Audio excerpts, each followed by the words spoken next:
আসসালামু আলাইকুম প্রিয় বন্ধুরা, শুভ সকাল। তো বন্ধুরা, আমি আজকের ভিডিওটা আপনাদের মাঝে নিয়ে আসছি, খুবই গুরুত্বপূর্ণ। গতকাল রাতে আমাদের এদিকে অনেক ঝড় বাতাস হয়েছে, সেজন্য আমাদের দেখেন কত বড় ক্ষতি হয়ে গেল। আমাদের এত সুন্দর পর্দা গোসল করার সেটি ছিঁড়ে গেছে। তারপরে দেখা গেছে যে ওই একটি পর্দা, ওটাও কিন্তু ছিঁড়ে গেছে। তারপর বিশেষ করে আমাদের এই যে গাছলা আমাদের অবস্থা খারাপ হয়ে গেছে। এই একটি গাছ উল্টিয়ে পড়ছে, তারপরে ওই একটি গাছ উল্টিয়ে পড়ছে, আমাদের অনেক বড় ক্ষতি হয়ে গেল। তারপর অনেক গাছগাছলা মানুষের ক্ষয়ক্ষতি হয়ে গেছে।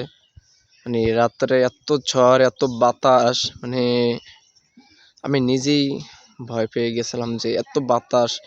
মানে সেদিক থেকে আমাদের বেশি একটা ক্ষয়ক্ষতি হয়নি, আমাদের 2-3টা গাছ উল্টিয়ে পড়ছে, গোড়া ঢিলায় উল্টিয়ে পড়ছে। বিশেষ করে আমাদের এই যে রাস্তার সাথে যে গাছ দেখেন বন্ধুরা, আমাদের এই রাস্তার সাথে যে গাছ, সেটাই কিন্তু উল্টিয়ে পড়ছে এই যে ঝড়ের কারণে, বাতাসের কারণে।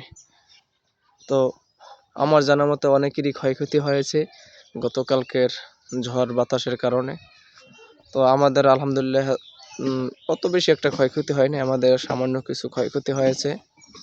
আমি যদি একটু জুম করে দেখাই তাহলে আপনারা দেখতে পারবেন যে দেখেন ঝড়ের কারণে কি হয়েছে। আমাদের হাউলিটা তেমন ভেঙে গেছে গোসলখানার, আর ওই একটা হাউলি দেখেন পুরো ভেঙে ছুঁড়ে গেছে, তারপর হাউলি উঠিয়ে নিয়ে গেছে।